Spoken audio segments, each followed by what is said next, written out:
Mr. Knight. Okay, there's Mr. Hartman.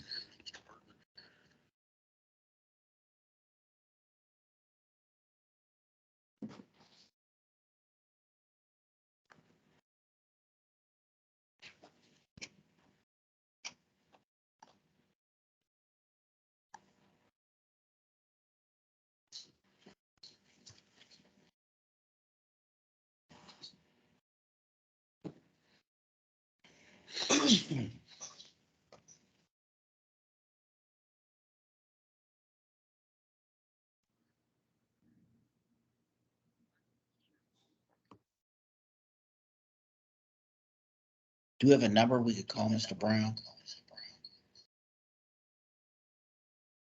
I'd have to look at emails. The respondent is on. Oh, This is Brown.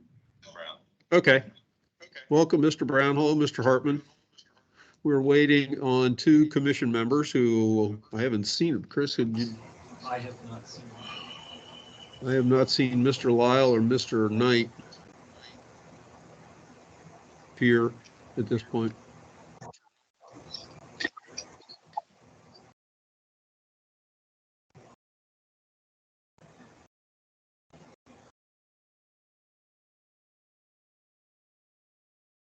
But you.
No word yet? I just texted them and they haven't heard anything, so no, at this point. Well, we do have a quorum, correct? Yes. Oh, there we go. Mr. Lyle is saying he can't get in.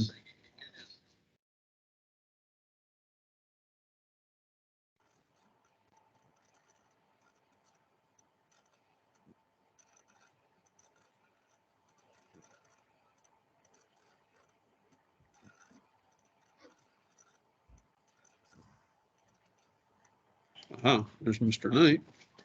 Yeah, sorry about that. It didn't want to let me in the first couple of times, but here I am now. There you go. Welcome. Well, Mr. Lyle appears to be having a similar problem.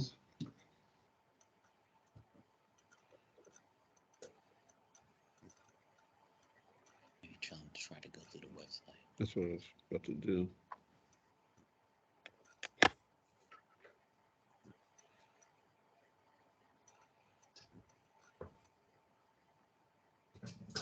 Chris, did you start recording? I did. I hit start.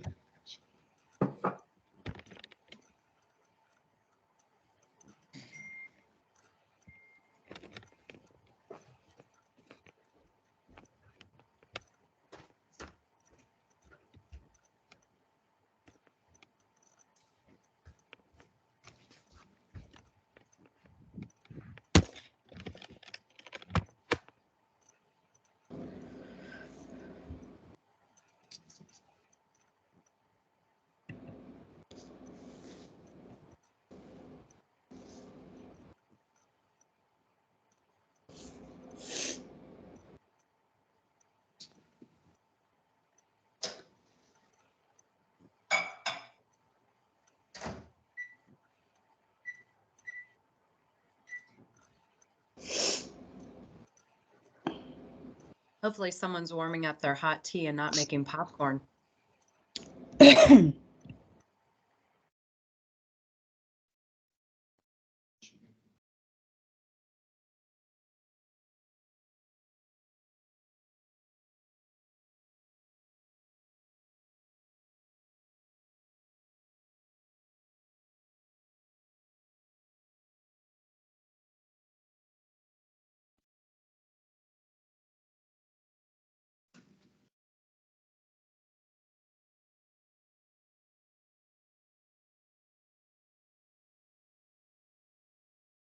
Do you want the sign-in sheet? Not at this point.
There we go.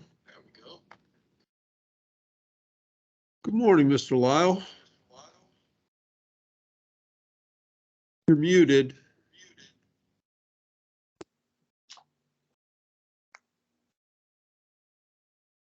How's that? That work? There we go. All right, good morning, everybody. I'm sorry. I don't know what the glitch was there, but I'm in. Okay, cool. Let's go. It looks like we have everybody present, Mr. Chair. It wouldn't work. My gavel down so well. You can bang my phone. It'll survive. Good morning, everyone. We will now call to order this session of the Ohio Elections Commission. First, can everyone hear me? Yes. Yes. Got it. Thank you. Roll call, please. Gladly. Mr. Kreitz, Present. Ms. Tavares, Here. Ms. Hagan, Present. Mr. Lyle, Present. Mr. Knight, Here. Vice Chair Kaufman. I see you, and Chair Beatty. All present, Mr. Chair. Before starting, I'll make a couple of brief statements. One, I would ask that the chat be limited in terms of its use as we go through this. The commission would like to have a reasonable ability to go through this process, hear evidence, and eventually hopefully make a decision, and not be bombarded with comments in a chat that aren't relevant to the commission's proceedings. And so realize if there's a way of limiting that, we may end up having to do that, but please respect the chat process. Mr. Chairman, I'd also indicate that it was previously noted that I think one of the commission members has an obligation elsewhere that at 4 o'clock. And so whatever happens here today would need to be concluded by that time, if not potentially earlier. And so I just wanted everybody to be aware of that before we started. Our process here will go through as efficiently and effectively as we can to get the information that will allow the commission to make an informed decision. And so everyone should respect that and expect that. Please be respectful and mindful of that as we proceed forward. Mr. Chair, I'll turn it over to you. Okay, we are here on the hearing of Mary Capella, complainant versus Friends of Joe Blystone et al. And prior, we were here on an expedited hearing that was ruled that we would set this date and hearing by the probable cause panel. In the interim period of time, we have received 3 motions: a motion to block witnesses, a motion to dismiss, and a motion to continue filed by the complainant. At this time, I would like to hear from counsel for the complainant. And I think it would be worthwhile to speak to all 3 of those motions, and then we will hear from counsel from the respondent. Mr. Chairman, Kurt, Well, it would be the respondent first because they're his motions and then complainant. That's okay.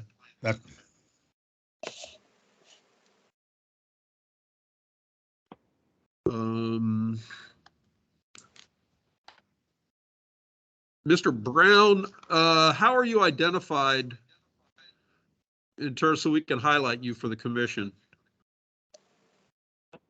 Identified as respondent. Turn the sound off there, please.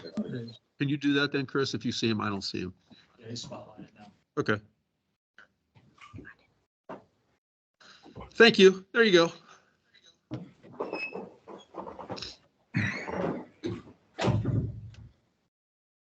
All right, are you ready for me to speak to the motions? Yes, please. Okay, thank you, Mr. Chair. Actually, we have more than 3 as well. I submitted in writing a motion to dismiss on 2 different bases, 3 different bases for a motion to continue. So since you've called forward the motions to continue, I'll address that first, but I would ask the commission not go forward until I've also had an opportunity to address the motions to dismiss as well. So the first motion to continue is based on the fact that the respondent has not received discovery that was requested in this case. We sent a discovery request. I have all the exact dates and times in the actual motion itself, but I believe it was Tuesday where we sent our discovery request, and that discovery was never fulfilled. We never received it.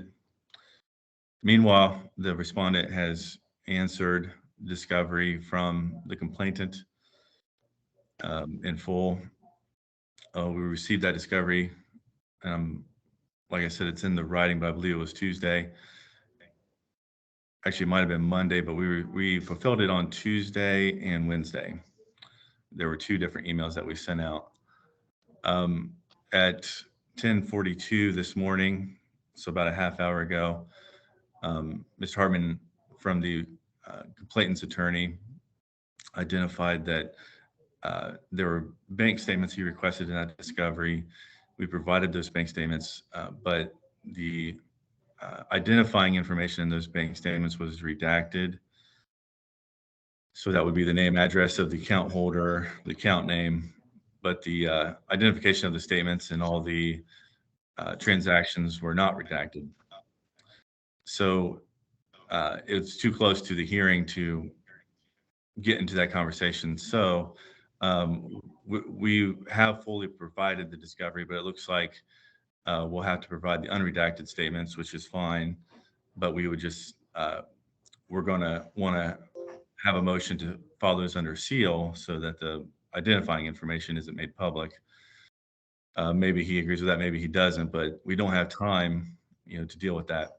So since we have not received our discovery, We provided our discovery in good faith, in full, and there is an outstanding discovery issue as to the redactions on these bank statements. I think that justifies my first motion to continue. And after we're done addressing this, I have 2 more motions to continue to address as well. I can go through those now, or we can, it's up to the chairman how he wants to conduct. If you want to do all 3 of them at once, or do you want to hear from the I complaint? think I will, I will take your suggestion and we'll address the motion to continue. All 3 bases. So I'll go to my second basis, which is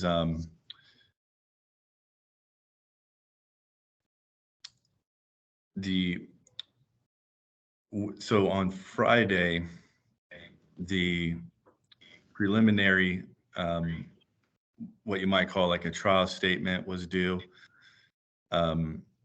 So earlier in the week, Mr. Richter had sent an email saying that he would like to have all of the hearing information, witness lists, and evidence by Friday morning. And it was early Friday afternoon that both the complainant and the respondent provided that. The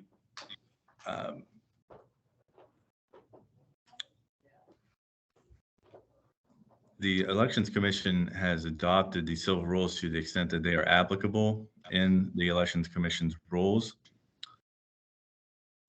And so the commission is bound by the rules of civil procedure.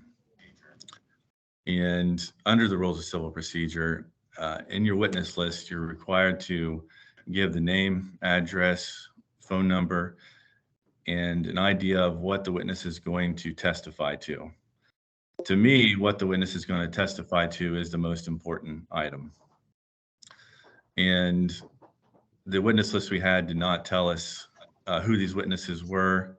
There's a few we've reviewed with the client, and we've reviewed with people who worked on the campaign, and we have no idea who these people are or what they're going to testify to, which has deprived us of the opportunity to adequately prepare for that witness testimony.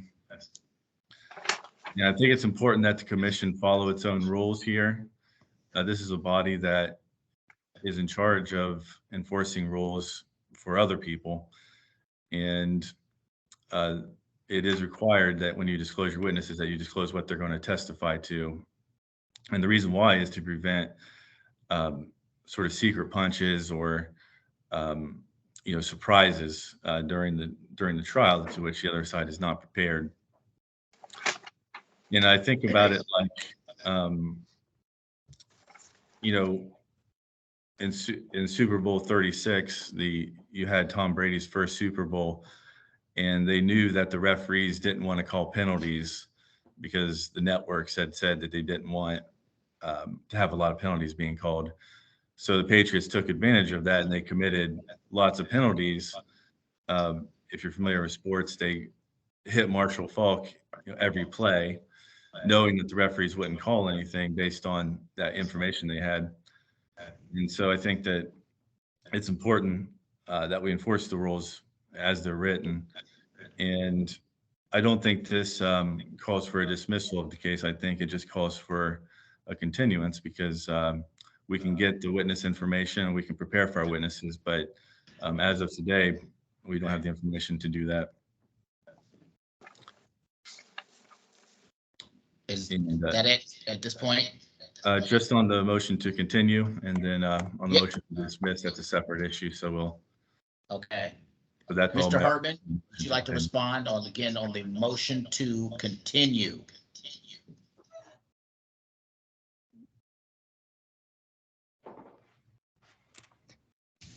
Thank you, Mr. Chairman. Yes, I would. May it please Commission. It's interesting, since the filing of this case, the entire posture and position of the respondents has been avoidance. They've avoided the campaign finance laws, and now they want to avoid being held accountable for their violations.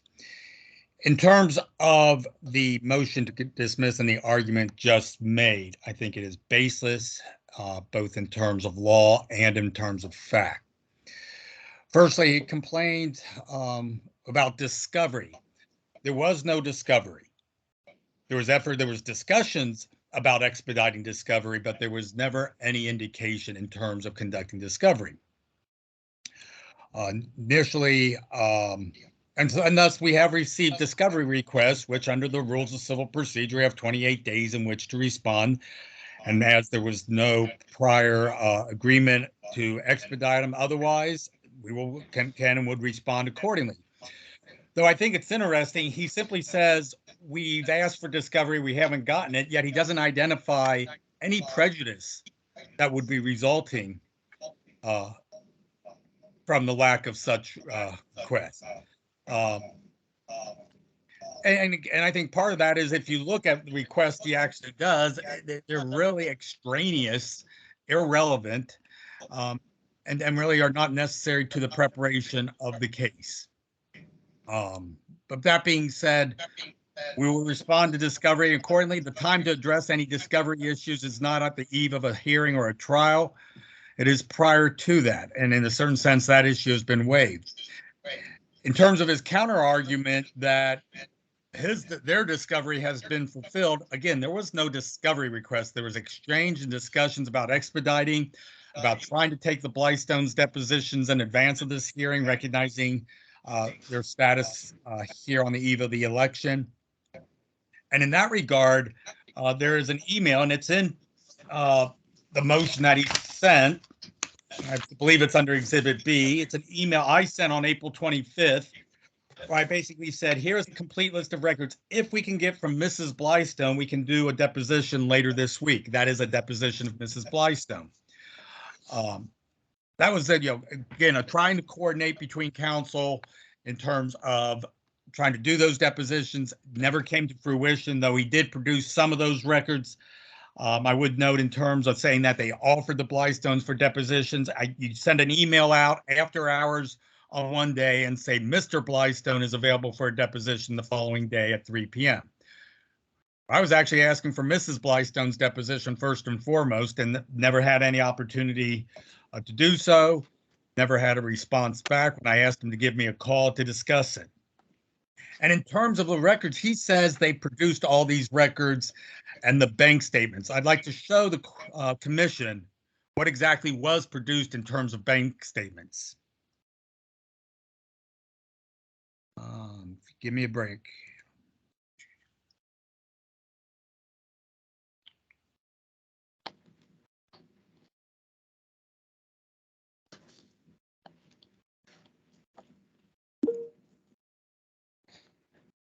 I don't know if Phil, do I have screen sharing on, and can you see the bank statement? I'm not seeing anything right at the moment, no. Yeah, let me try it again then. This. Saw his folder, but not the actual document. There we go. There we go. Yeah, That is okay. There we go. That is an exemplar of the bank statements that were provided. It's more than, and as was represented to the commission, more than simply the bank account numbers being redacted. We have no problems with the bank account numbers being redacted. That is normal in litigation. What is not normal is to redact nearly the entirety of the bank statement. Activities, credits, debits, deposits. The only thing they provided were indications of debits. So to represent to this commission that the bank statements were provided unredacted, that is absolutely false. And I think it shows the lack of good faith in bringing the motion. In terms of the trial statements, Mr. Richter, on behalf of the commission, asked for a list of anticipated witnesses. We provided that list. No issue was made with respect to it. Tell them to leave. It's interesting that, opposing counsel says the rules of civil procedure require it. He hasn't cited a specific rule and provision that requires it. He also invokes in his motion the rules of evidence. I'd pray tell what specific rule, quote from the civil rules that say you have to do this, otherwise you can't go to trial. But at the end of the day, there is no prejudice. And in fact, if you look at it, and I don't want to get ahead of myself in terms of argument, for the most part, in their response to the complaint, respondents admit certain violations. They admit in terms of their failure to comply with specific requirements of the contribution reporting and tracking. So the issue today is to formalize the violation thereof and to determine what the penalty should be. But at the end of the day, where's the prejudice? We're creating facts here on the eve of a hearing that's, ready to go forward. So I would ask the motion to continue be denied. Thank you, Mr. Chairman.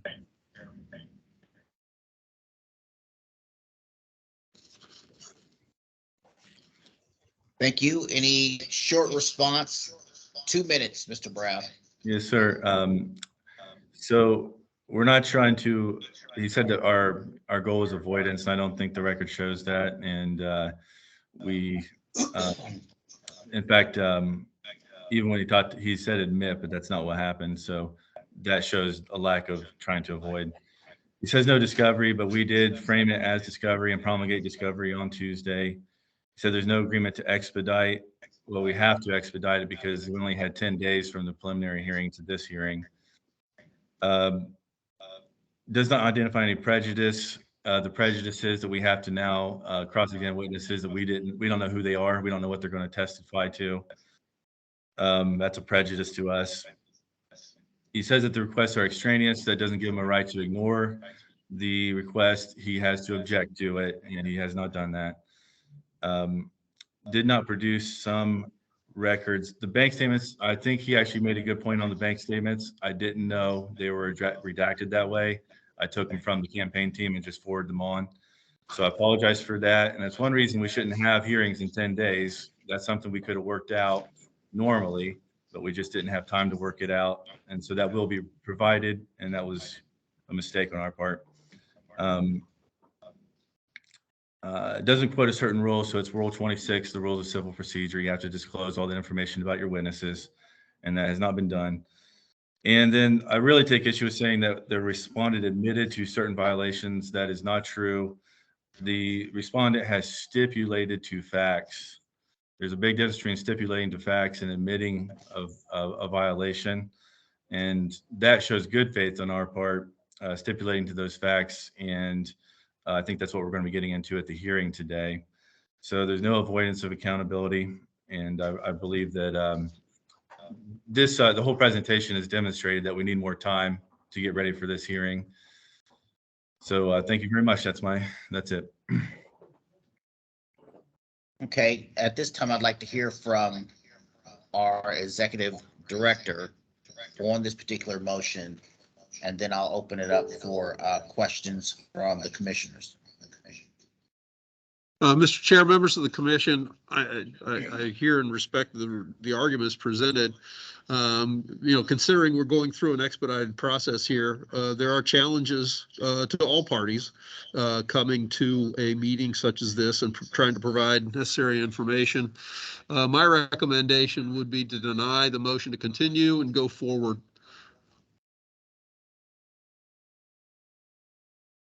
Any questions from the commissioners?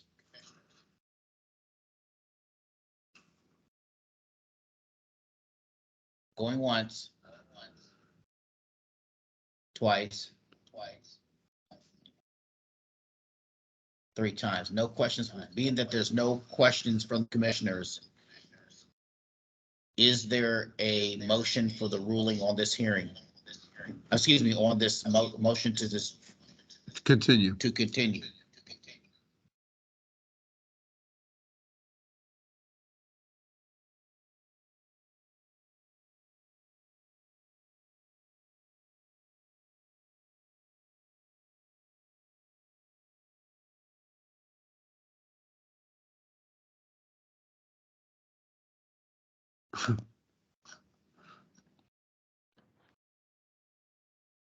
I'll move the executive director's recommendation.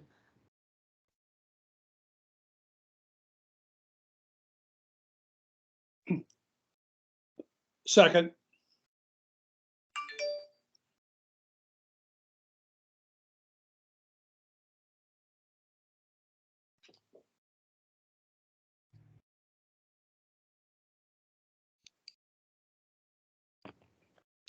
I'll second that motion.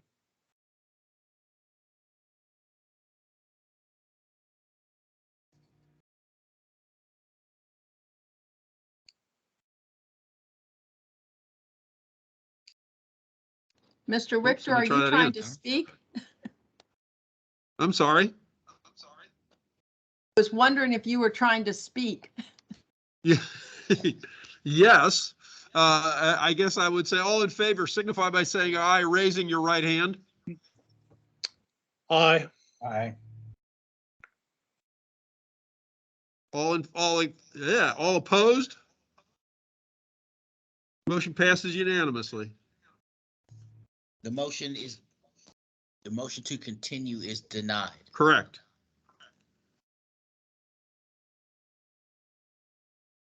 Okay, next we will address the, Motion to dismiss. Yeah, I'd say that's more that's what I appropriate. thought. So. Next we will address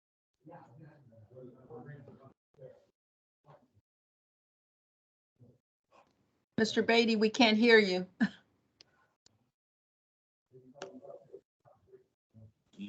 using that microphone. Okay, I've there been we using go. that microphone the whole time. About that. Sorry. Go ahead, Mr. Brown. Okay, thank you very much. There's two bases for motion to dismiss. The first one is No, the Mr. Motion Brown, to block. we're going on motion to block witnesses. Okay, gotcha. Okay, so that's a motion in what you call motion in limine. And I continue to urge the commission to follow the rules.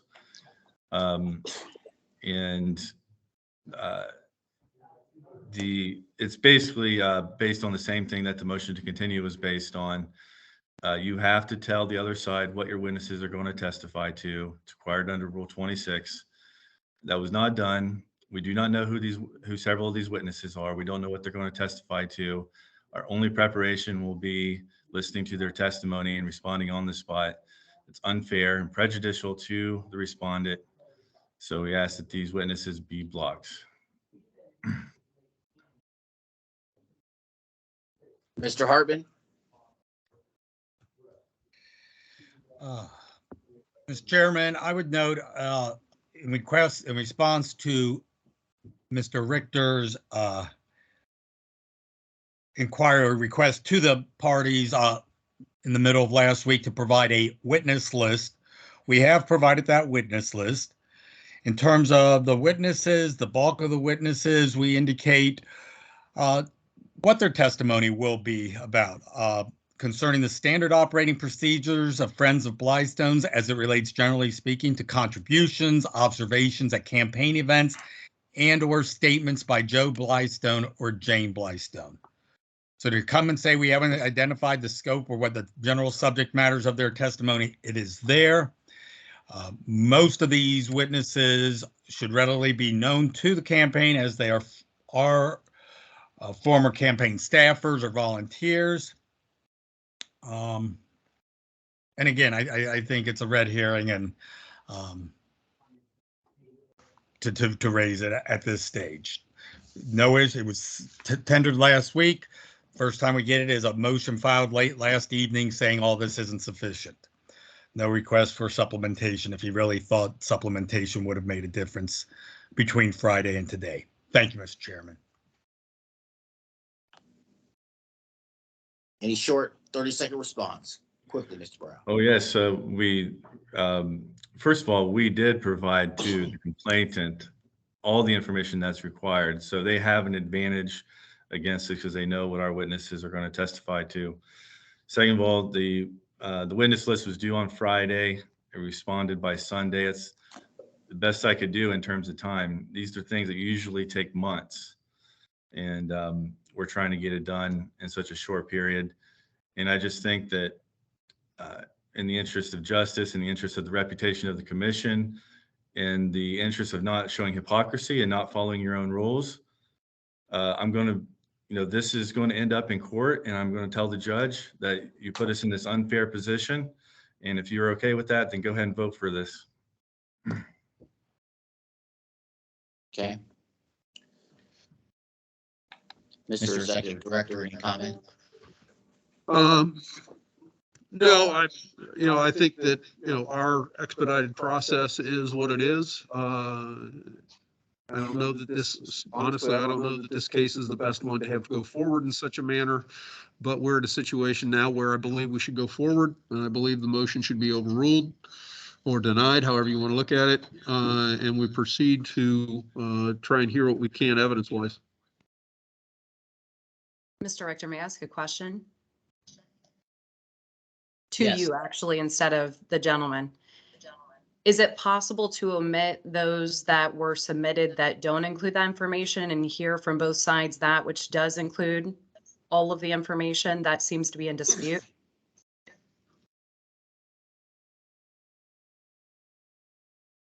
I'm confused. I think what she was asking was, can certain witnesses that meet a certain standard be heard during hearing and others not? Well, I'm Hartman loath mentioned to that the- limit either party from producing the evidence, the witnesses that they believe is appropriate to establish their respective cases. And so I'm inclined to allow them to proceed, to me at least, I'm inclined to allow them to proceed at this point. Okay, I didn't know what the differential was. He had stated that the bulk of them had that information, so I was curious about what remainder would not meet that criterion. Mr. Hartman, you can 30 seconds clarify that. Thank you, Mr. Chairman. Basically, we put the witnesses in two categories. The first one I identified was Jane Blystone, and in the notice said to testify as to the campaign finance reports of Friends of Joe Blystone's, including explanation of expenditures and contributions, tracking and reporting thereof, bank accounts, etc. There's a second category where I listed, looks about 12 potential witnesses. And for all of them, I specifically identified the purposes as offering testimony concerning the standard operating procedures of Friends of Joe Blystone, as it relates, generally speaking, to contributions, observations at campaign events, and or statements by Joe Blystone or Jane Blystone. So I've actually identified topics for all the witnesses in my disclosure. Thank you. Any other comments or questions from the commissioners? Yeah, I I'd like to have respond I to have what a he just said. question. Sorry, go ahead. I'd like to respond. Go to ahead, what he- Mr. Knight. Mr. Richter, I'm just curious. I mean, would you, I guess, agree or disagree that enough information regarding the witnesses has provided? I mean, I asked the question because, I mean, my internalization of your response to Miss Commissioner Hagan's question was, that's our process. And I'd like, our process may or may not be right, appropriate. That it's our process doesn't necessarily resonate with me particularly.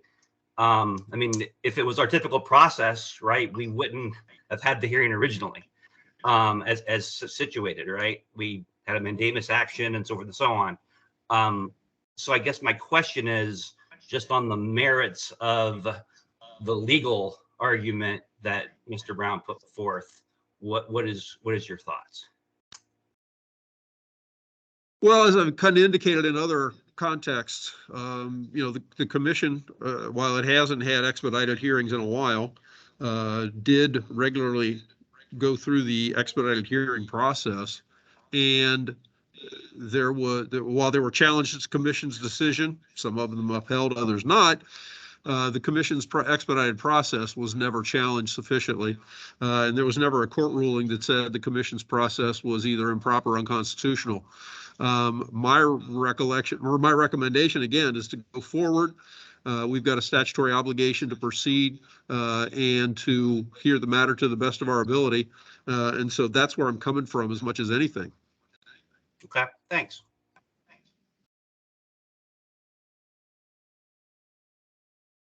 Any other questions? Any other questions from commissioners?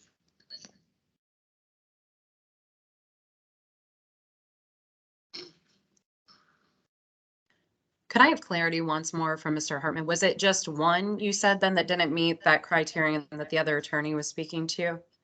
No, You there are listed- none. There are none that do not meet that criteria. We provided a general statement as to the anticipated testimony of all of our potential witnesses.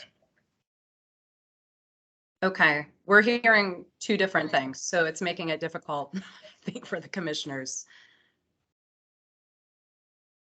Well, and I would also note, I think just, we got to ask for a witness list. We provide a witness list. So Rule 26 doesn't address this situation, nor do the rules of evidence. Can I respond?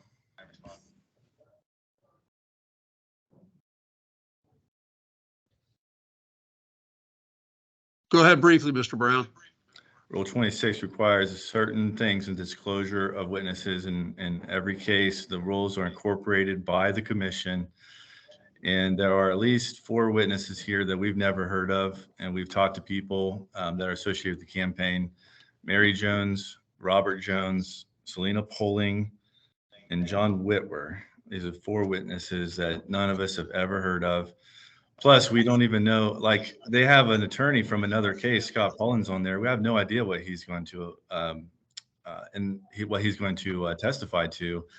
And he's a sophisticated person. So we need to be, prepared on what somebody of that level of sophistication is going to be testifying to. And it's incredibly unfair to just let him go off and speak. And not let us have an opportunity to, research things that he may say or have rebuttal witnesses or whatever. So it's incredibly unfair. And all we have to do is give this a few more days. The solution is just give us a few more days to work out these discovery issues. And what the commission can actually do is go forward with certain things unrelated to the witnesses, and then we can take witness testimony later. And that way I can have an opportunity to at least know what these witnesses are going to testify to. Thank you.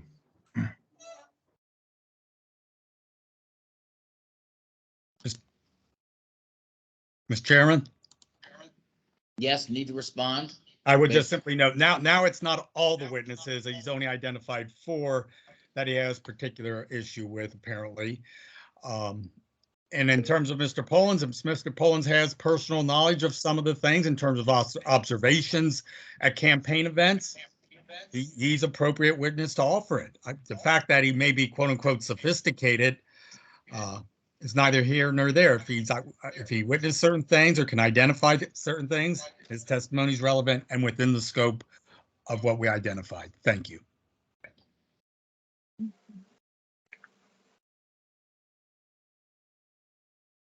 Commissioner Higgins, has your question been sufficiently addressed?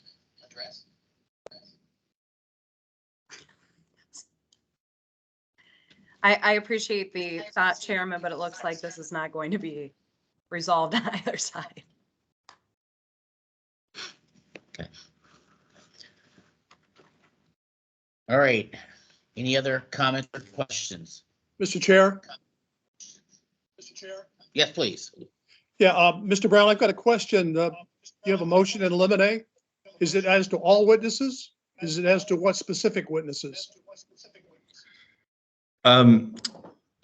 Commissioner, that was Commissioner Kreitz, correct? That's correct, sir. Correct. Commissioners and Commissioner Kreitz. My motion is addressing all witnesses because the problem does apply to all witnesses. But the commission could, in their discretion, choose to limit just witnesses that we've identified that we don't know who they are. We don't have their contact information. We cannot reach out to them. We cannot subpoena them. We have no idea if they're going to testify. We don't know who they are. So if the commission chooses to take that route, I think they're within their rights to do so. But our recommendation is to block all the witnesses. Thank you, Mr. Kreitz and the commission.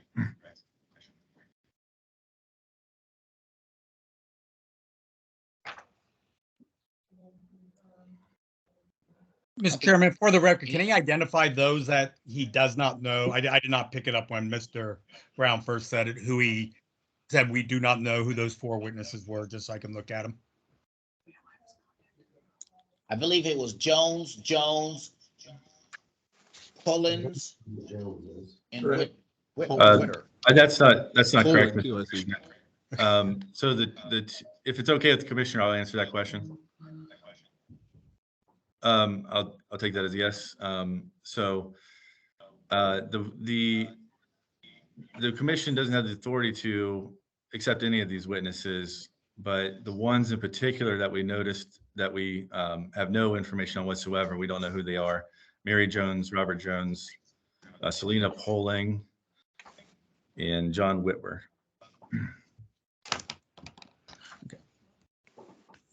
Mr. Chairman, if I may, I would indicate with respect to those 4 witnesses, I do not have plans to call them today, though I would recognize, I think Mr. Blystone was complaining online a bit about Mr.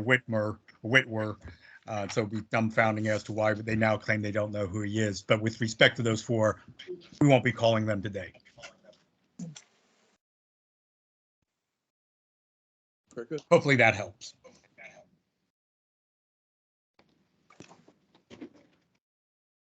Okay. All right. I can actually Further answer. discussion? I can answer what he was saying, that apparently he showed up at a campaign event and that was complained about, but we don't know who he is. Okay. Mr. Chairman, Any further? Mr. Kreitz, may I ask one more question? Go ahead, please. Yeah, the question I have is, Mr. Brown, in light of the fact that you had raised issues about Jones, Pullin, and Whitler, I believe that's the pronunciation, and Mr. Hartman has indicated that he does not intend to call them, is your motion now not moot?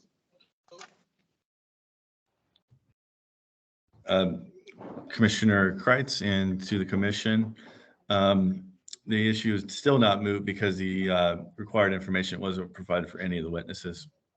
And it's based on the Rule 26 disclosures that are required in every case and adopted by the Ohio Elections Commission, which I believe is OAC 3517-1-01C.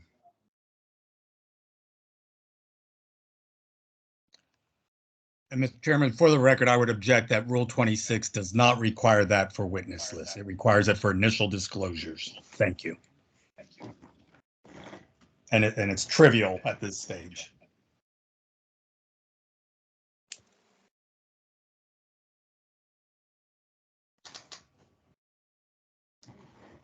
Further comment? And given the length of the discussion, I'll turn back to the executive director as to his recommendation on the particular motion. Deny the motion to block witnesses or the motion to eliminate. Okay, thank you very much. Mr. Chair, Go ahead. yeah, I would make a motion in light of the disclosure that's been made by Mr. Hartman with respect to the 4 witnesses that have been identified by the defendant, excuse me, by the respondent. I would move that we deny the motion and eliminate. Thank you. Is there a second? I'll second that, Chairman Beatty. Mr. Lyle. Mr. Lau, thank you. Given the motion has been made and duly seconded, all in favor, please indicate by saying aye. Aye. Or raising your hand? Aye. All Aye. opposed, the same sign, please.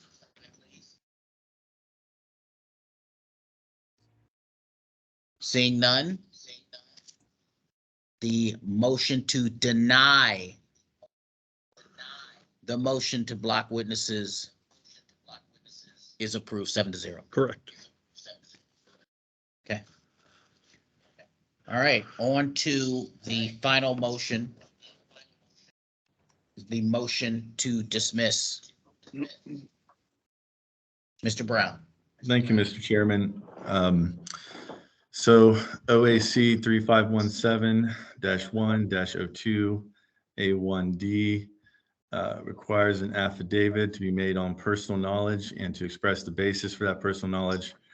If you examine the affidavits that the complainant submitted, you'll see that they do not state on personal knowledge, and they do not state the basis of that personal knowledge. And I'm going to actually, because it is relatively short, I'm just going to read you what the affidavit says.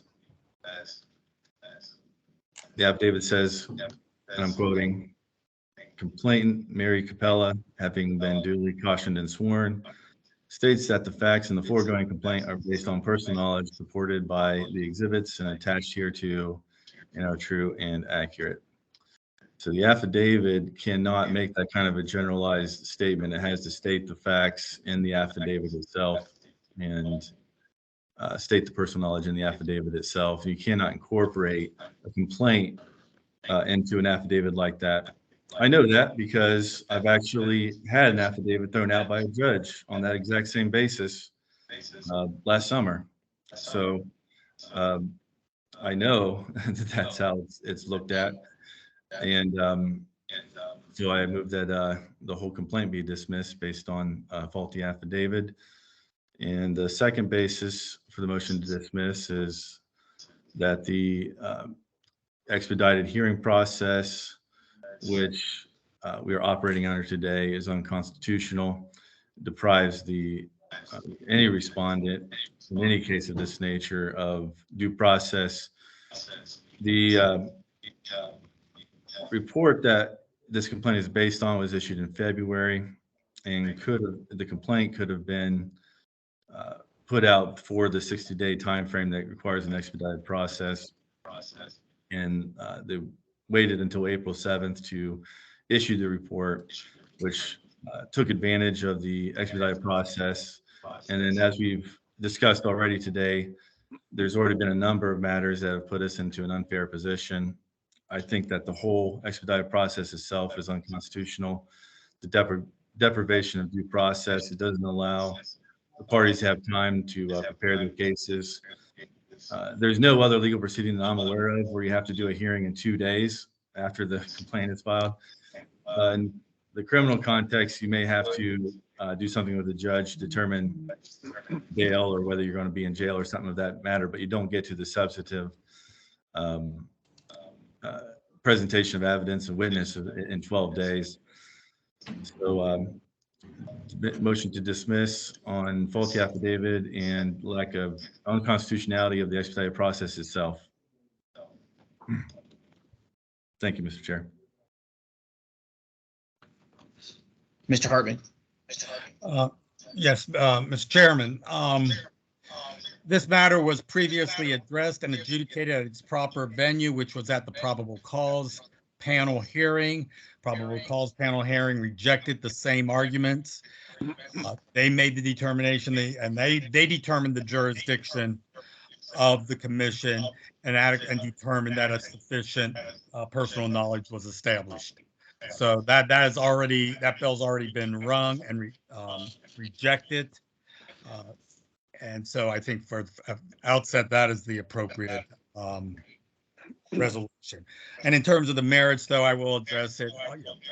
The affidavit / complaint clearly indicates sufficient personal knowledge in terms of obtaining information from the website of the Secretary of State. Furthermore, in terms of the other complaint, the Chamber's complaint reference, it is part of the documents of this commission for which judicial notice is appropriate. and it speaks for itself. And I believe it's also attached to the complaint, so it's properly before the commission. Thank you.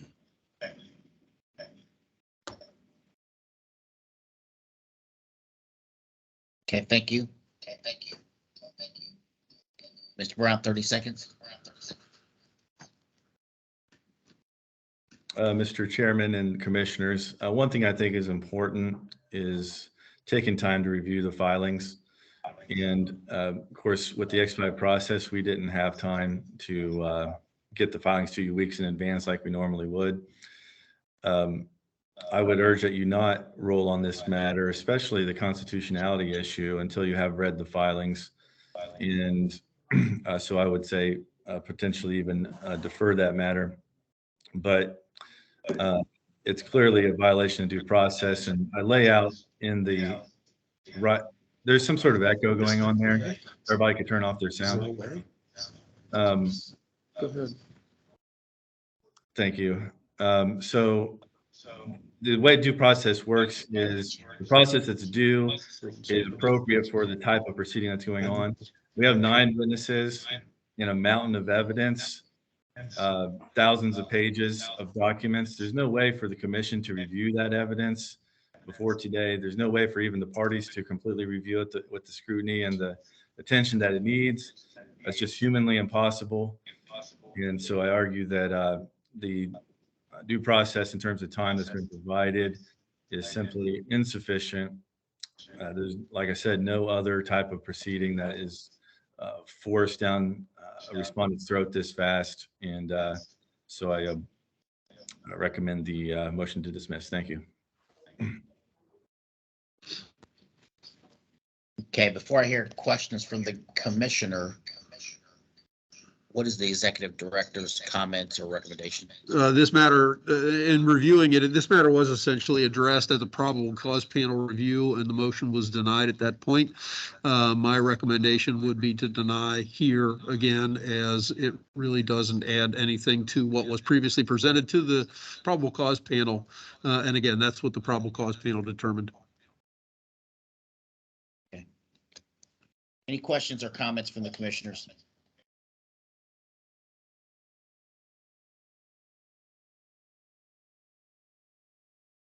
Hearing none, is there a motion?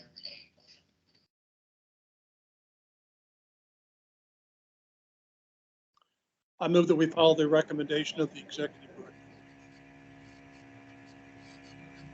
Is there a second? Second. I'll second the motion. I think that was Mr. Knight. Mr. Knight. Mhm. Hearing that we have a motion that's been duly seconded. I ask all commissioners to indicate all in favor by raising their hand.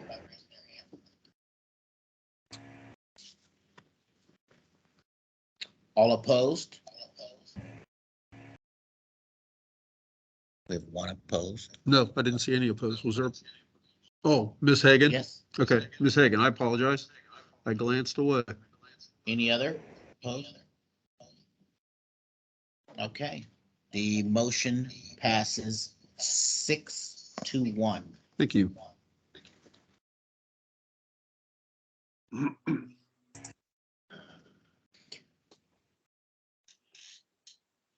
right, so the motion to dismiss has been denied. Correct. Council, are you ready to proceed, or is now a good time to take a short lunch break? I'm ready to proceed. I don't know if whatever's at the desire of the commission. I think there may be one additional procedural matter to address on that. What Pursuant, would that be, Mr. Hartman? it's the production of documents pursuant to subpoena that were supposed to be produced for the hearing here at 11 o'clock and have yet to be produced. He requested Yeah, Mr. Chair, members of the commission, there were documents that were requested.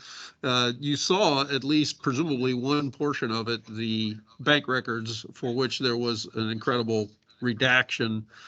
Those materials were part of a subpoena request that was served last week. And I believe that's what Mr. Hartman is speaking about. I'm not sure where it goes from here. Mr. Hartman, I guess, go ahead. Yes, if we're going to take a lunch break, I think it would be advantageous to have those records in advance of lunch. So through the lunch break, I might be able to work through them. For the commission's reference, I'll call up on the screen a copy of the subpoena that was issued over the signature of Mr. Richter, consistent with the rules and process of the commission. It issued on April 25th. It was served by resident service on Miss Blystone on April 28th. And as you will note, one of the items the requested to bring is all bank statements of any account of Friends of Joe Blystone, any records documenting contributions to Friends of Joe Blystone from each person in the amount of $25 or less, and a few other things. But I think those are the two critical items that Ms. Blystone, as the treasurer of Friends of Joe Blystone, was subpoenaed to bring with her today. In terms of email exchanges this morning amongst counsel and Mr. Richter, it's my understanding that those records are not being produced. And I do not even know, and as well as Ms. Blystone being summoned to appear today to testify. But right now, I'm wanting to address just the documents themselves.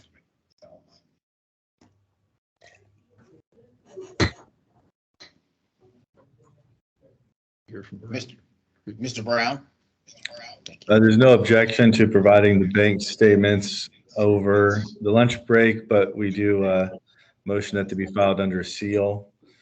And we want to redact the account numbers, the identifying information. And as we indicated before, I think that this over redaction was a mistake, probably just I don't know, taking the cursor too far when you're redacting or something of that nature. So it was just a mistake on our part. And I think over the lunch break, we'd be glad to take care of that as long as the commission's willing to grant a motion to file them under seal and to allow us to redact the account numbers and any personally identifying information on the bank statement. Thank you. Mr. Brown, what methodology and what time frame do you need to get these over to Mr. Hartman? Mr. Chair, I can have them emailed, I would say, within 20, 30 minutes. I mean, provided the conditions that we had stipulated to. Mr. Hartman, he made some conditions to these. Any issues with those or Mr. Executive Director?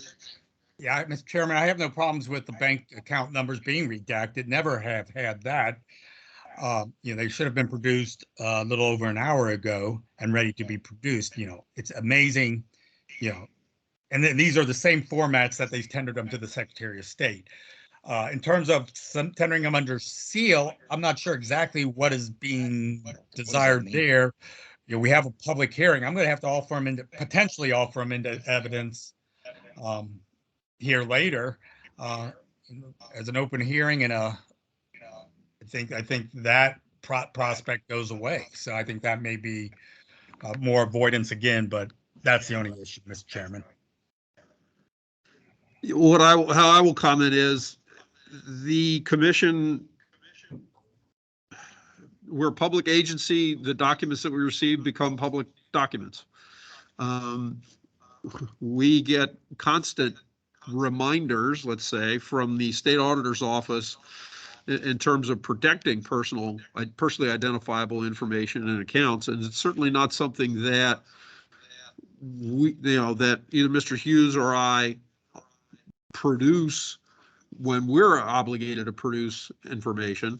I would strongly encourage Mr. Brown to redact the account numbers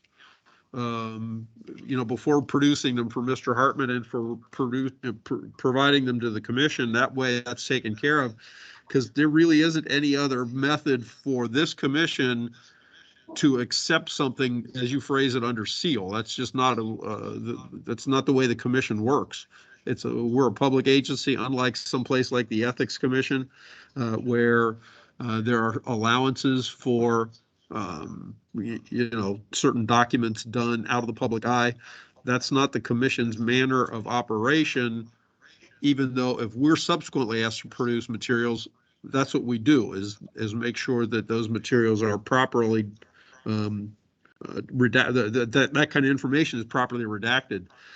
But the mere receipt of the documents is not something that I can control or say I can take it under seal.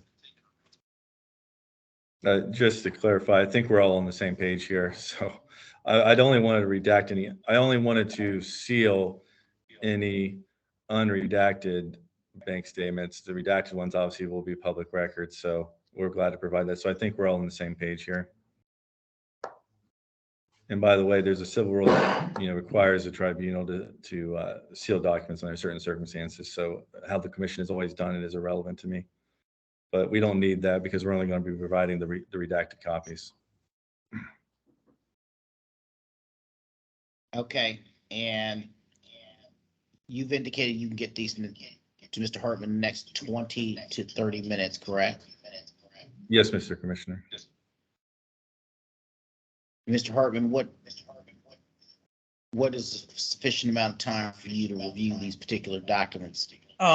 I think you've given me 15, 20 minutes. I may be a little ad hoc in terms of presenting them through testimony, but I think that just will allow me to get them organized mentally. And then we can I recognize we're kind of at a preliminary injunction process, so kind of a bit more ad hoc. Okay. All right. Given that, we will go into recess. I'll ask if there's a motion to go into recess starting at 12:06 and coming back into a session at 1:15. Any comments from the commissioners? It's fine. Is there a motion? So moved, Mr. Chair. Second. Second. I think that was Okay. Ms. Hagan. All in That favor? was Tavares and Kaufman. Kaufman. Oh, Kaufman? Okay, thank you. All in favor indicate by saying aye. Aye. Okay. We're now going into recess until 1:15 Eastern Time.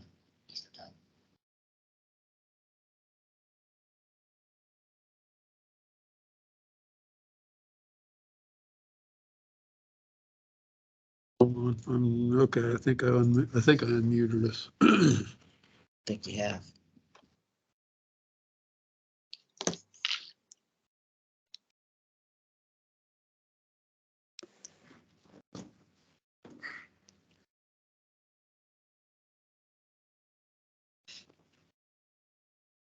$1:15, it appears. Good afternoon.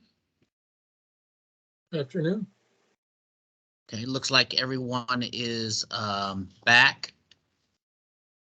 Is there a motion to resume the session? So So moved. moved, Mr. Chair. I saw Mr. Lyle. Second. I'm not hearing anything right at the moment.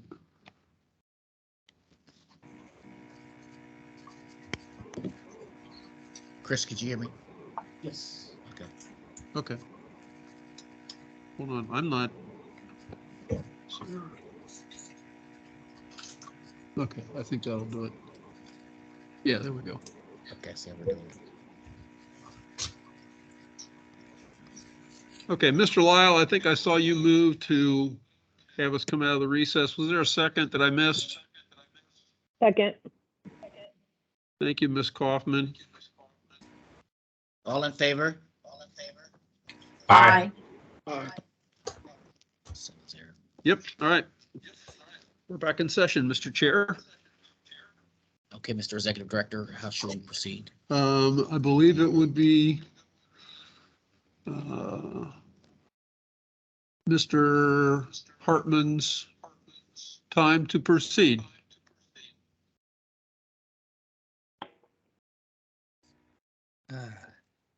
Me getting. Thank you, Mr. Chairman. Is the desire of the commission to have opening statements before proceeding to witnesses, or what is the desire of the commission? Yes, since we've already had statements on this in great length, let's just keep it to like 5 minutes if you don't mind. Yeah, absolutely, and that was my intent.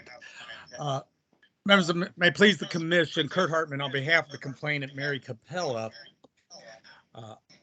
This case comes to us today before this commission, and really the gist and the importance of it cannot be overstated. It's whether or not a person running for the chief executive office in the state of Ohio is required and can be required to comply with full and complete and accurate disclosure under the campaign finance laws, or whether through constant avoidance and delays can avoid that information being exposed to the public, because that is the heart of what campaign finance laws involve. Open and complete information to the general public so that they may make a fully informed decision. Unfortunately, with respect to Mr. Blystone, the evidence was going to demonstrate, and in a certain sense, a lot of it has already been admitted to by the Blystone campaign, that they did not comply with campaign finance disclosure requirements, that there was a constant avoidance to do so, and that the manner and conduct by which they operated the campaign involved an unusually large amount of cash flowing all over the place, and all that cash was unaccounted for in violation of the campaign finance laws. Before the commission are two complaints, that 2022 G12 and 22 G13. The 12 complaint deals with contribution issues. The 13 complaint deals with expenditure issues. For ease, I'm actually going to address the expenditure aspect. I think initially a lot more simpler there. The issue there, basically two allegations or or actually a total of three, but two main issues in terms of failing to produce receipts as required under the Ohio Revised Code and rules of the Secretary of State, knowing, and in so doing, and in their reports, they fail to fully provide a full, true, and itemized statement of those expenditures. Oftentimes, expenditures were not identified for purposes or anything. It was just some generic expenditure and no clear indication. And based in part upon that, that lack of information, there's a clear indication that Mr. Blystone did or may have converted for personal use in violation of 3517.13.0 some of the resources of the campaign committee to his personal use. To go through the complaint, we identified various aspects, and I want to talk briefly what the evidence is and what the issues remain with respect to that last aspect, because I think that is the most serious aspect of this complaint. Several of the expenditures identified, as I indicated, had no purpose stated. And based upon the nature of those purposes, they could readily be used to convert campaign finance contributions. Multiple purchases from Amazon, multiple purchases at the Blystone farm or restaurant, multiple purchases at a place called Rod's Western Palace, and a purchase at the Silver Spur Western store. With respect to those four, we have obtained sufficient information from the respondents that we would withdraw that aspect of the complaint.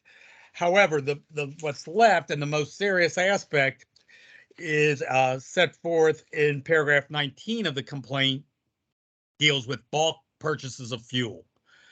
The requirements are, unless a vehicle is being used exclusively for the campaign, purchases of fuel must be undertaken in terms of reimbursement for those fuels based upon the mileage, as opposed to just these bulk purchases of fuel. Gonna have indication that there was an RV that was utilized by the Blystone campaign, and that it was used for non-campaign related functions or outings, and therefore the requirement should have been the reimbursement, not these bulk purchases for which you have no accountability in terms of whose all gas is being purchased. That's the gist of the expenditure complaint. In terms of the contribution complaints, this gets it's going to be much more involved and much more in depth. Though again, there have been certain acknowledgement or admissions in the filings by the Blystone campaign. We identified 4 pages of contributions that were reported to the Ohio Secretary of State by the Blystone campaign, wherein no contributors are identified. It's simply identified as an event with certain dollar figures associated. And upon further indication and actually admission, implicit admission, I think, by the Blystone campaign, no effort was undertaken by the Blystone campaign to track all that money. And most of it, if not all of it, was in cash coming into the campaign. You will hear testimony from people who were volunteers or part of the campaign who were involved and were getting conflicting signals as to when they have to take information down. Is it $100 threshold, $50, $25 threshold, and basically no effort. And it was almost by design of the campaign not to take that information. And state law requires that all contributions must be accounted for. You cannot basically set up a system to accept anonymous donations. It's one thing when an anonymous donation comes in through the mail, somebody drops a $20 bill in the mail to campaign, you cannot track it down. That's one thing. And there you just simply have to take your best efforts to figure out who provided that singular anonymous donation. But here, and the manner by which the Blystone campaign operated, There you they go. had engaged in this structure, an organized structure to accept, in this case, over $90,000 in terms of contributions with no allocation, no tracking of who they provided to. Mr. Hartman, your time's wrapping up a little bit. I'm wrapping up, Mr. Chairman.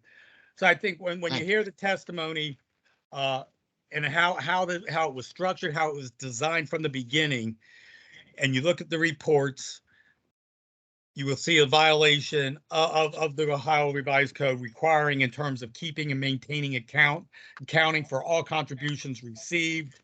And with that, I'll yield back, Mr. Chairman. Okay, thank you.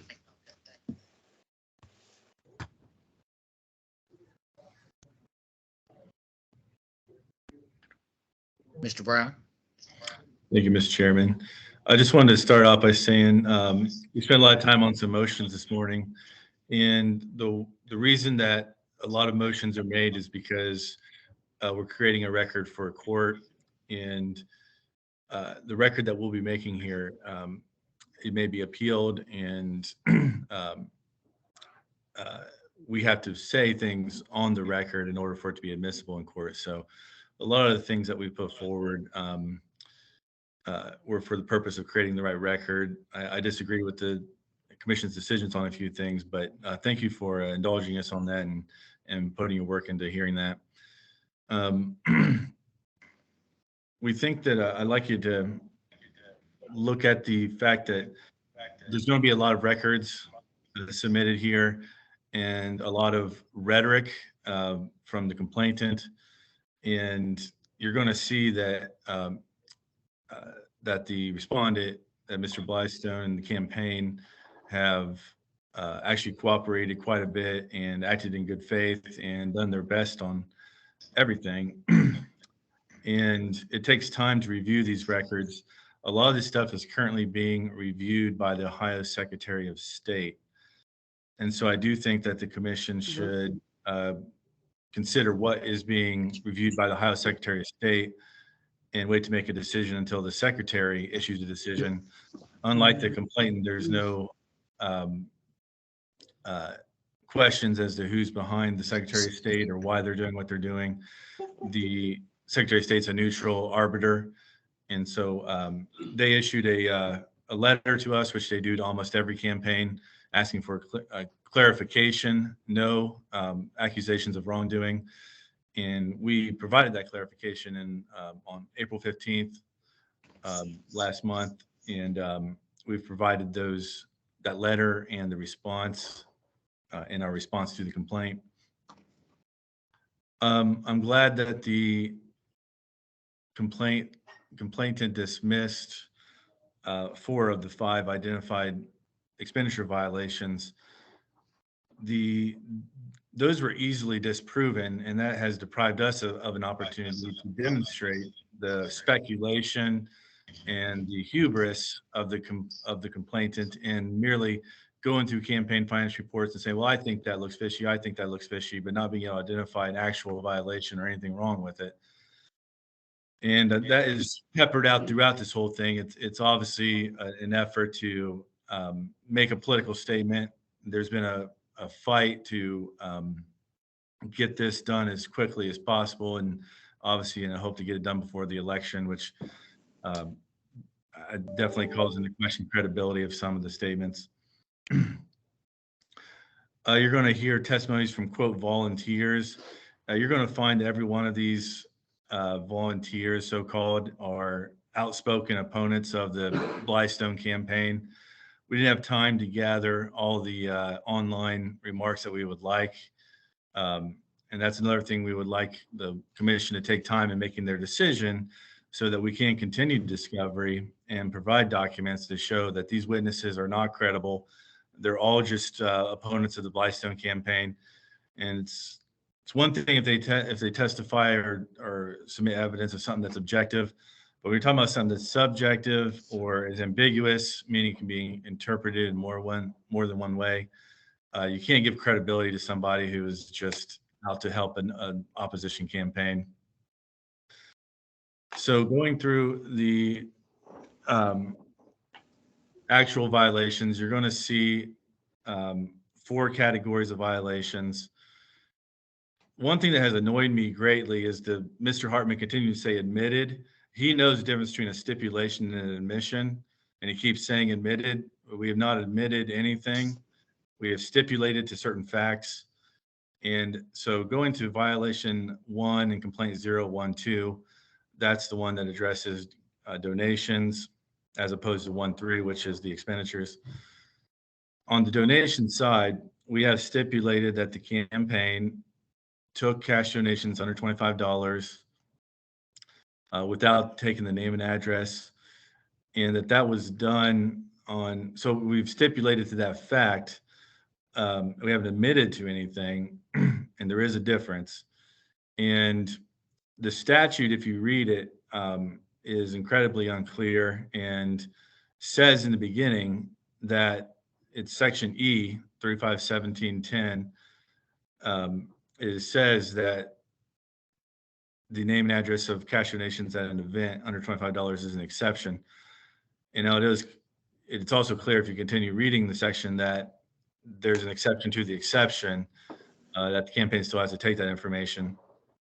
That was a good faith reading of the statute and a mistake. And so the testimony is going to reflect that. And also when it came to their attention that this was a problem, they self-corrected and fixed the mistake themselves. So we stipulate to the facts of that violation. These witnesses are only going to testify to that. Who knows what else they'll testify. If you read their comments online, who knows what they're going to say. But then we stipulate that we didn't provide the receipt. So we go into a violation. Somebody's talking. 013, violation 1, that's failure to file the receipts. We've stipulated to that fact. So there's really no reason to even go forward on it. We've stipulated it, and those receipts have been uploaded, and all that has been taken care of. And there'll be some testimony as to why that was done in good faith, and why that was a mistake of people who didn't realize they needed to do that. And then on the entries, there's nothing wrong with the entries. The entries require you to, okay, so let me just be clear. This is complaint 013 on the expenditures, violation 2 on the entries. The Secretary of State's letter addresses that issue, and there's no wrongdoing there, but there was a request for clarification, and we did go through and clarify those entries. So there's no deceit, no missing entries, no money unreported, just a need for clarification. That's been done, and I really don't see why that complaint hasn't been withdrawn as well.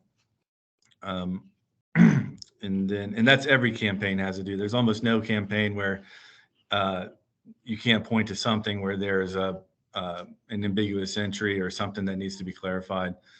You could find that in any campaign finance filing of any size. And then on the fuel, Mr. Hartman knows, everybody knows that there was an RV that was used exclusively for campaign use. I'm looking forward to hearing evidence to the contrary, because any kind of evidence to the contrary is untrue and false. Adamantly to deny it. RV was only used for campaign purposes, so we're looking forward to seeing if he can manage to get some sort of evidence to the contrary on that. Mr. Brown, Yeah, I'm done if that's what you're signaling. I'm just asking to wrap up Yes, sir. quickly. We're, Yeah, that's I the gave answer. each of you a little bit more time, and you're about at the time that he got. That's it, sir. Thank you very much. Okay. All right, Mr. Hartman, are you ready to proceed with your case? Yes, I am, Your Honor. I would call my first witness of Jane Blystone. Do you want to do the swearing in or get the, Once, was can the you, recorder there? yeah, we got Chris, could you highlight, do we know where Ms. Blystone is? If she's listed as a guest, or I'm not. We sure. we have her, and just give me a minute to get everything set up. Okay.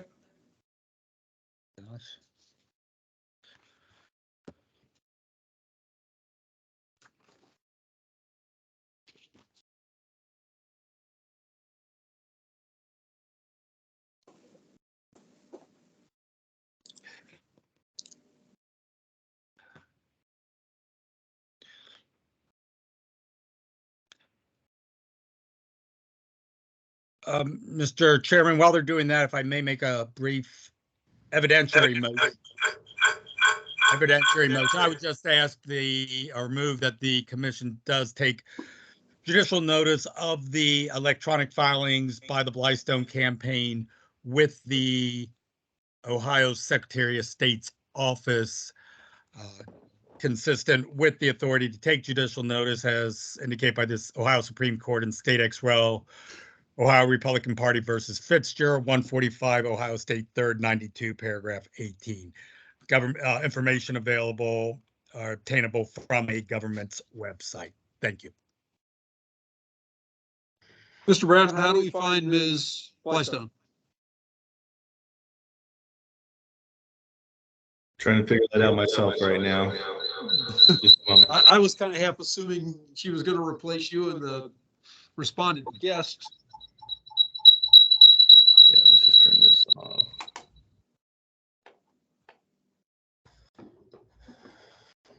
Just do the one camera. Aha. Okay. Ms. Blystone, if you would raise your right hand.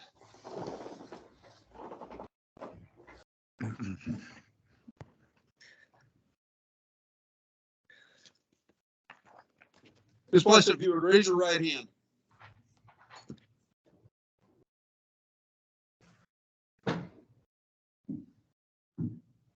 Am I missing something? I can hear you, Phil. Yeah. Ms. Blystone, can you hear me? Okay, sorry about that. We're good to go now. Oh, okay. Ms. Blystone, if you would raise your right hand. Do you swear or affirm that the testimony you were about to give to the Ohio Elections Commission is the truth, the whole truth, and nothing but the truth? I do. Thank you very much. Mr. Hartman, proceed. Thank you, Mr. Chairman. I did, when we were setting up Ms. Blystone, made the motion for judicial notice of the campaign filing reports electronically available from the Ohio Secretary of State's website. Just to get it in the record. Okay. What was that? Is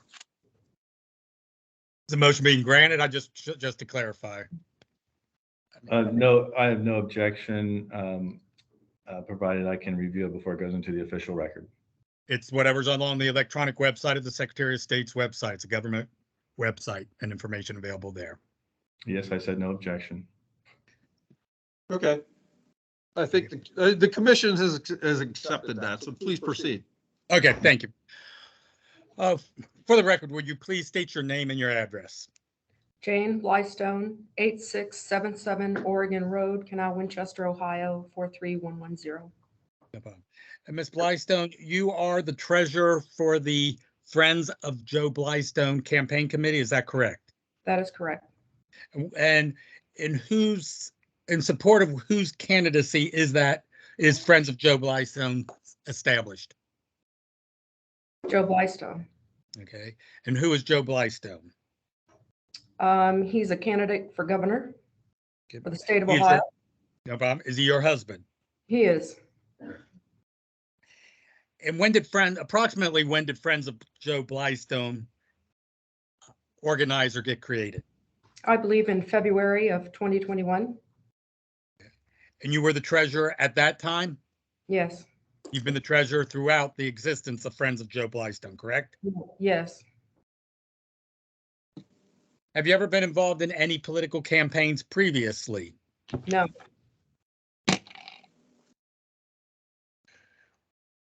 What did you do in preparation to serve as treasurer of Friends of Joe Blystone?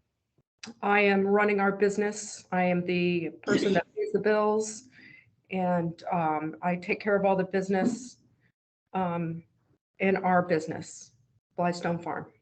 Okay, but I'm talking in terms of Friends of Joe Blystone. Did you do any other investigation in terms of campaign finance laws? We read the code. Okay. When you say we read the code, who is we? My husband and myself. And what portions of the code did you read? I don't know. Did you review any other documents? No. Are you aware that the Ohio Secretary of State puts out a Ohio Campaign Finance Handbook? Yes. Did you review that? I did not. At any time during the campaign? No, I don't think so. But you knew that existed? I did.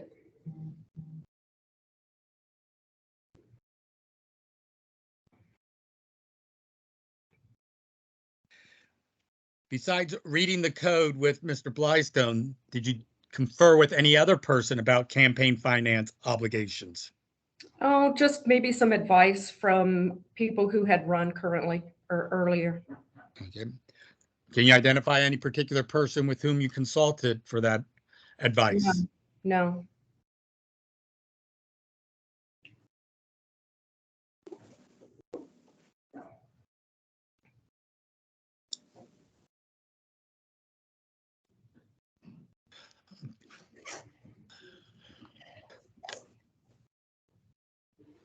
Did you set up the bank account for Friends of Joe Blystone? Joe and I did together, yes. Okay. Who has signatory authority over that bank account? I do. Does anybody else besides you have signatory authority over that bank account? Joe and Joe's assistant, Deb Abbott. Abbott, did you say? Abbott, yes, Abbott.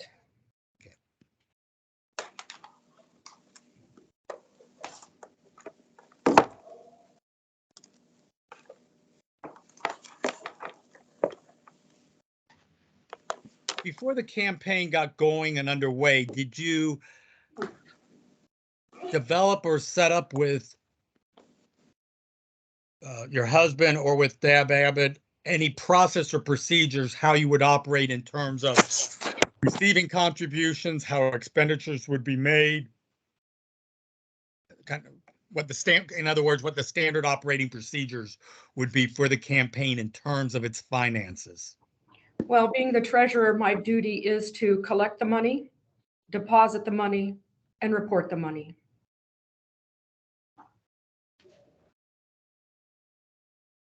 So are you the person who would have made all the deposits?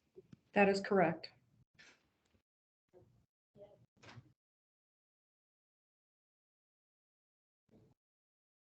Would you have been the person, when you say you collected the money, were you at every event taking in all the money, or how did that operate?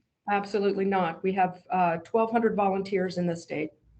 And those Okay. volunteers do run events.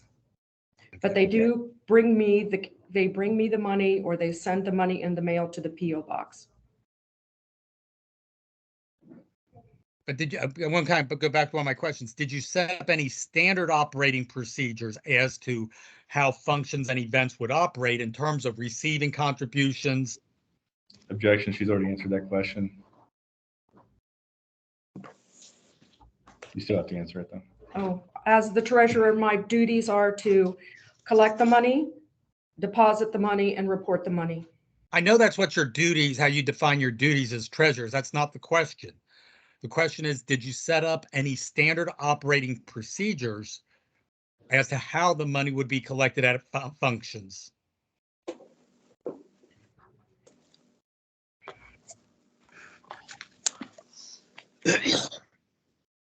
Can you repeat that?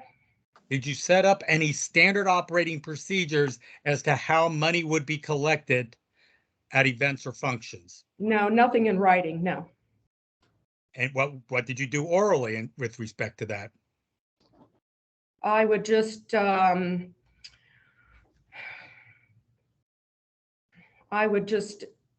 set up the events and advise our volunteers what to do at the event. Okay. Was that advice consistent throughout the campaign? Yes. What advice did you give to the volunteers in terms of collecting contributions at events or functions? Well, early on, we were under the impression that we did not have to collect name and address for donations under $25. And we did collect name and address for anything over $25.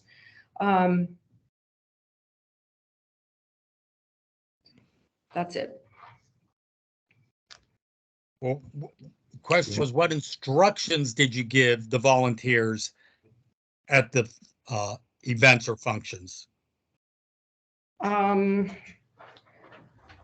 Any cash donation under $25, we thought we were not required to get name and address.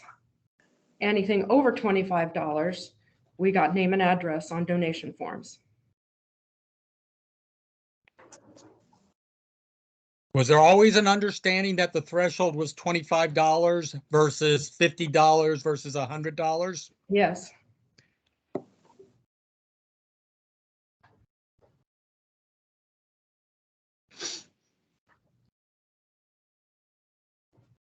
So when did it change that you realized you had to take the name and addresses for all donations? I'm not sure of the exact date. Can you give an approximate date? Month?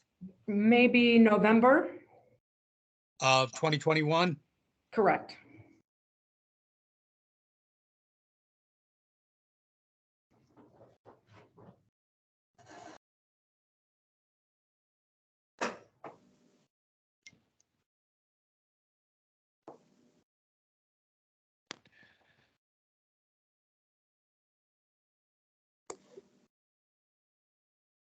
Did you give any other instructions or directions to the volunteers about receipts of contributions at events?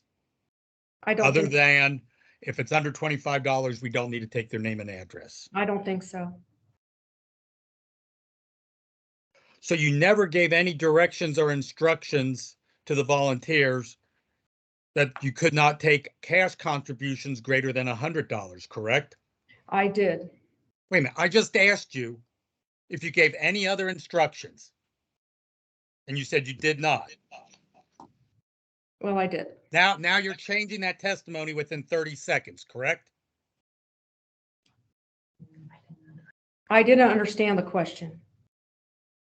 Question was, did you give any other instructions other than not needing to take the name and address for a person giving a contribution under $25? And you said no. Now you're saying, oh, I also told them they can't take cash greater than $100. That's now your testimony? Yes. Besides those two things, do you give any other instructions to any of these volunteers about receiving contributions or what to do with it? I'm just a little nervous and I'm doing my best.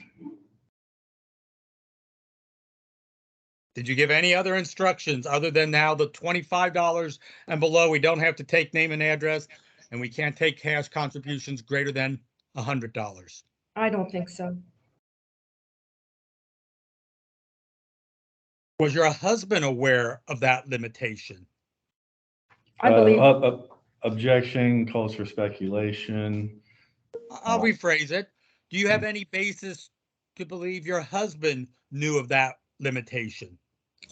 Same objection, but go ahead and answer. I believe so, yes. What's your basis to believe your husband, Mr. Blystone, knew that you could not take cash contributions greater than $100? I don't know. I don't know. I don't understand that. Did you have any conversation with him about the ability to take, strike that, did you have any conversations with your husband that the campaign could not take cash contributions greater than $100? I don't think so. So would it be fair to say you have no basis by which to believe your husband knew or didn't know whether he could take cash contributions over $100? That's a question you'll have to ask him. That's true.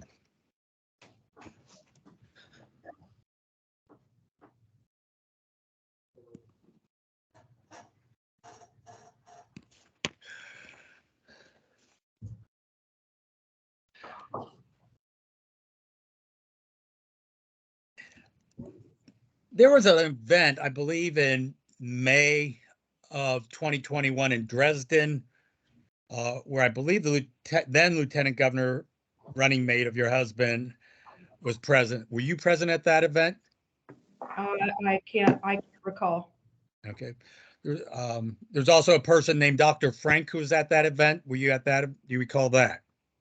I think he's been at a few of our events, so I couldn't answer that. Okay, I'm going to call up a video from an event. Let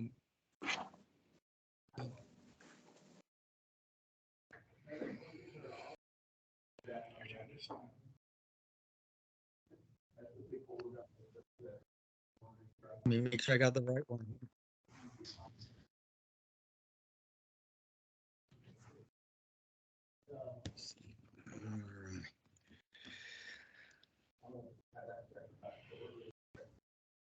Give me a minute to figure out how we got to do these videos today.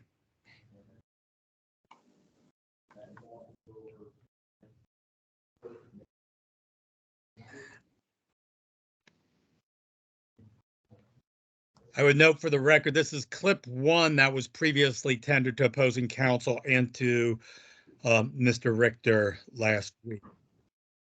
So stipulated.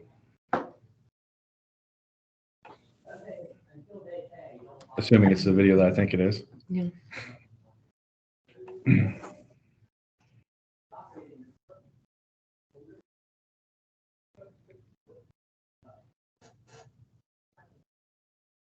No problem. Do you see a video before you now? Oh, a still frame? I do. Video? Okay, I'm going to play the video and ask you a few questions afterwards.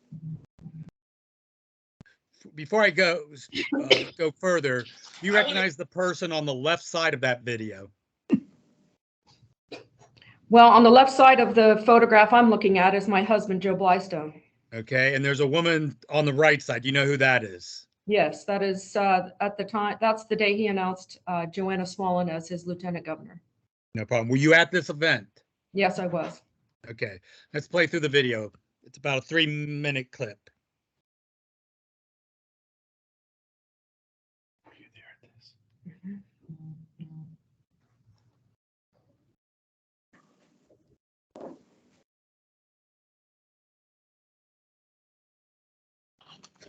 Is there supposed to be volume?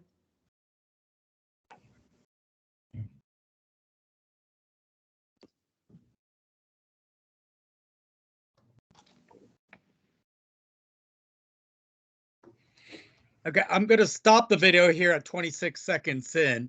There's a third person, a gentleman who came in. Do you know who that person is? Oh, are you referring to Dr. Frank? Was that the third person who just came into the video? Yes. Okay, just so we know who the parties are. And did you hear what he kind of asked the crowd when he first came in there? No, we have no volume. Okay, Phil, I'm not sure how we're gonna do volume issues with videos on Zoom. Understood. It looks like the audio is muted on the video. From It's our playing. end. Yeah. No, it's playing there. It's full. That's mute.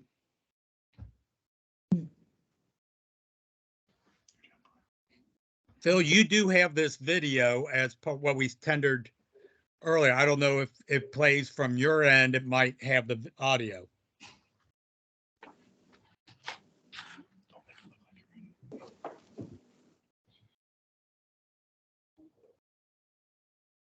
I'm trying.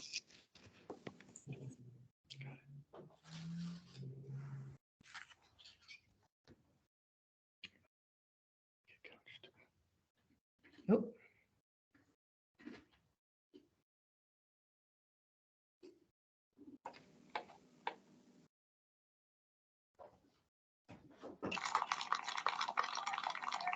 Chris, is the video, is the audio coming through? Your audio. Yes. Yes.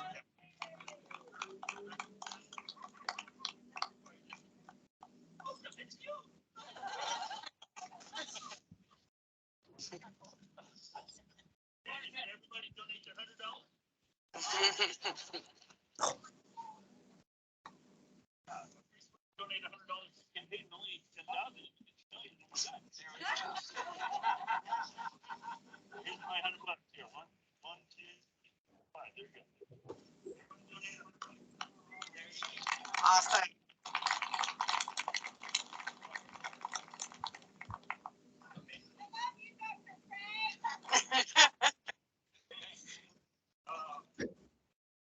Nice.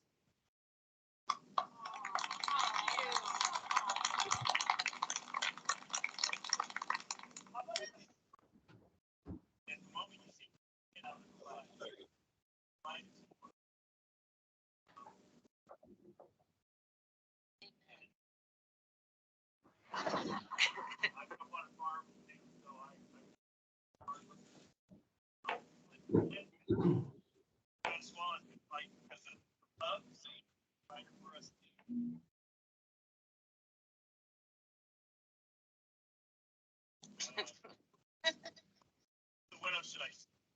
You got a fighter and you got a honest guy.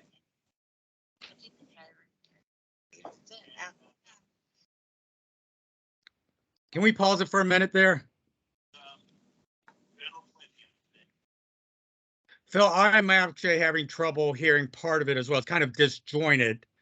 I believe part of the issue is arising because it's actually being played directly from the Dropbox. And it might run smoother if it actually gets downloaded to the laptop or whatever that Chris is using. And we just play it directly from the laptop. I think the internet connection is what's slowing it down and, at least to me, making it disjointed.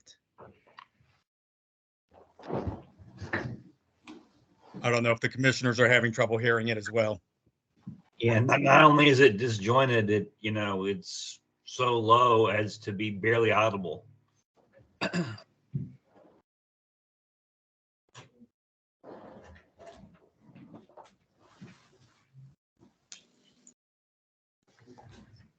I don't know if the commission or Phil, if you have suggestions as to efficiencies with these Zoom hearings like this.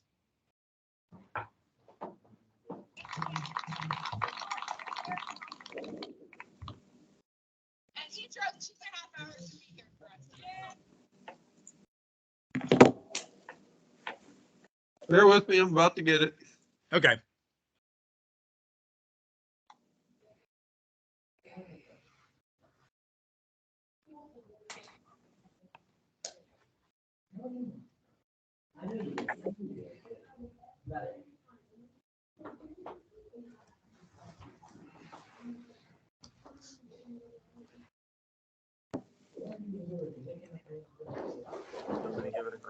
No, it's just, you click and think.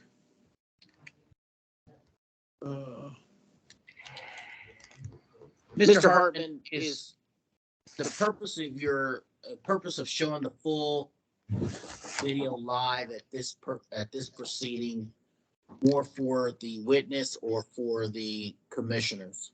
It is actually probably for both. You're going to see at the end of the video. Well, first you see this person referred to as Dr. Yeah, Frank. I object to any sort of like description of the video from the attorney for the complainant. Mr. Chairman, you guys can look at the video. Excuse me, I just asked for the purpose, not a description of the video. Well, it's for both then. If you want that answer, I need it for both. Okay.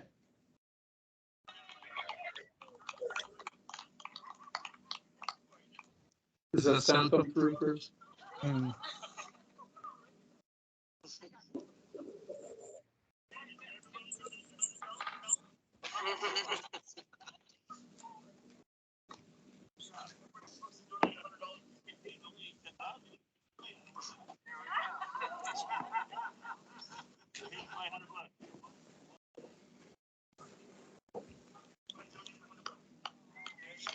Awesome.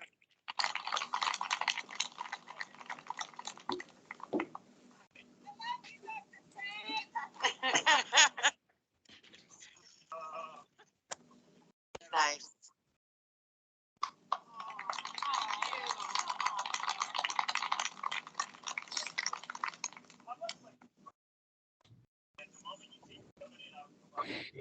Come here.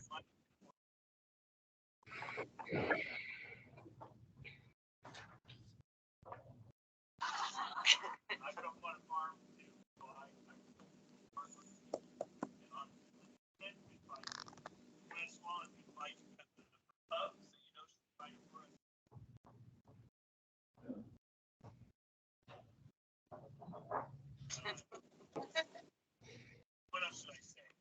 You got a fighter and you got a honest down to earth guy.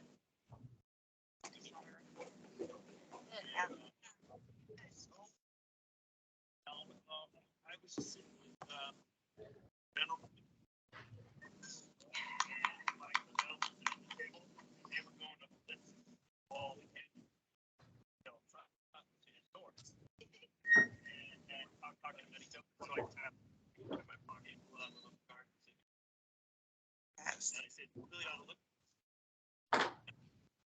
So I know our president introduced you. And, Yes.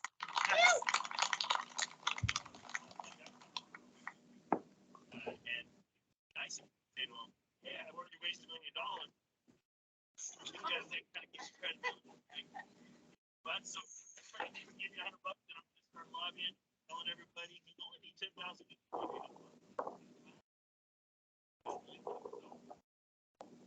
It's done. Okay, come on.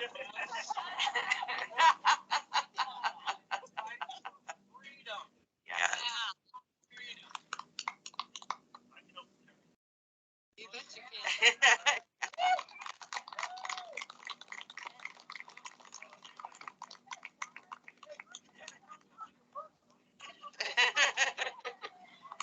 Awesome. I don't know. I mean, volume coming through good? Wow. Your testimony. Okay. Wow. Wow. When I go, like, if we get back to Colorado, and, when I was here, I thought everyone, you know, no matter, because, you know, Wow. Did you hear anything from this video? Hear I anything? can't make anything. No. out, So.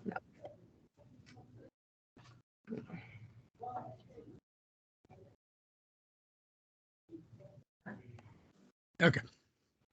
Yeah, Mr. Chairman, I would note, I think the volume was, through this process, was difficult for me, I think for some of the commission members as well.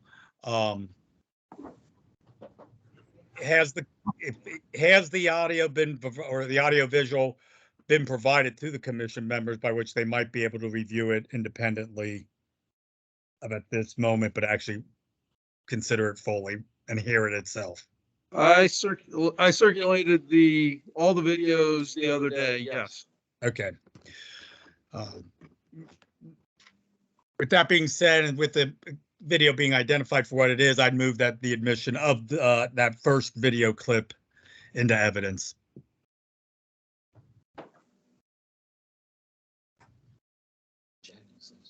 Yeah, is there any objection from Mr. Brown? No objection. You want to go ahead and admit, Mr. Chair? Admitted. No problem. Ms. Blyson, you saw that you're able to see the video, correct? Correct. You had a little difficulty hearing the video, I'm gonna assume. Yes. Like I think all of us did. But as you indicate, you were at that event that day, correct? Yes. And you saw in the video this person you identified as Dr. Frank. It's you see, do you know his full name? Douglas Frank. Douglas Frank. He counted out, he indicated he was counting out $20 bills there and handed them to your husband as a contribution, correct? No, That's not what happened in that video? that is not. It was a prop. It was a prop. Doctor, if you listen to the video, he was encouraging everyone to donate $100 to the campaign. It was kind of, I don't know, just a gag. A gag? Well, so you say it was a prop. So he did not hand $100 in cash to your husband? He did, but he handed it back to Dr. Frank. When did he hand it back to Dr. Frank? I'm not sure. How do you know that he handed it back to Dr. Frank? He told me. When did he tell you? I don't know.